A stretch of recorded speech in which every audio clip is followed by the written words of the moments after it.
Alright, don't come for me just yet. But you know that paying off your mortgage early can be the worst financial move you can ever make. And while the majority are racing to pay off the loan, the richest are doing exactly the opposite. And here, some experts are calling it stupid to pay off the mortgage early. Let's talk about it. Hey, it's Cristian from Domos, and today I want to challenge the belief that most of us have been reasoned with, where being debt-free is the ultimate goal. I get it, no mortgage, no stress, but that's the thing. This strategy can keep you safe, but not necessarily make you wealthy. In this video, I'm going to show you why paying aggressively your mortgage can hold you back, how smart investors do with their mortgages instead, how you can transform your debt in a wealth-making machine without exposing yourself too much to risk. Look, we all hear that. Paying off your mortgage and you sleep well at night. And for some people, that's true. But here's the problem. Let's say that your home loan is a 5% interest rate. So every extra dollar you put in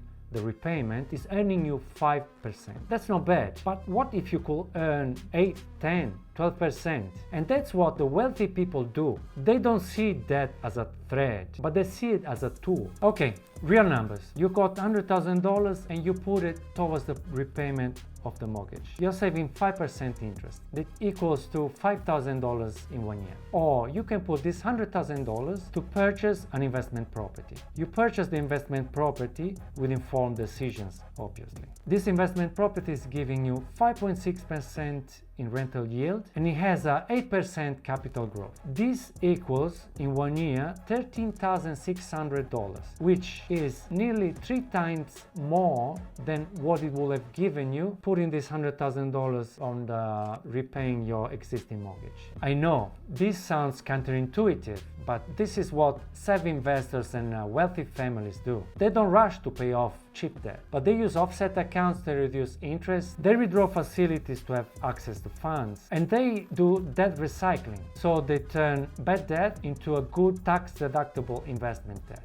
And here's where it gets interesting.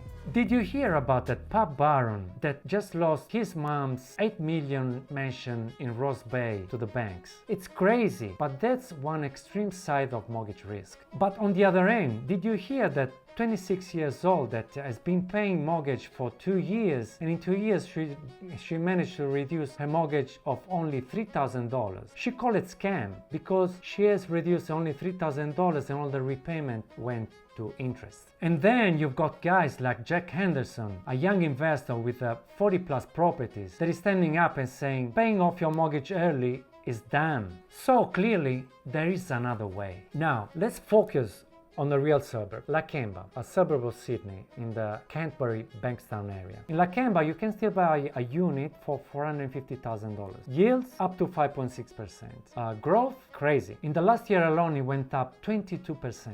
Now, imagine instead of putting your $100,000 to cover your existing mortgage, you leverage that amount buying a property in Lakemba. That's how you grow your wealth. Not working hard, but working smarter. Here's the game plan that smart investors are using. Keep your savings in an offset account to reduce your interest and still have access to the fund. Use your equity to raise funds and invest in income-producing properties. Keep a buffer to stay safe and don't overexpose yourself. And reinvest your tax returns and rental incomes to grow fast. You are not just throwing money to your loan, but you are multiplying it. And this is the difference between being comfortable and being financially free.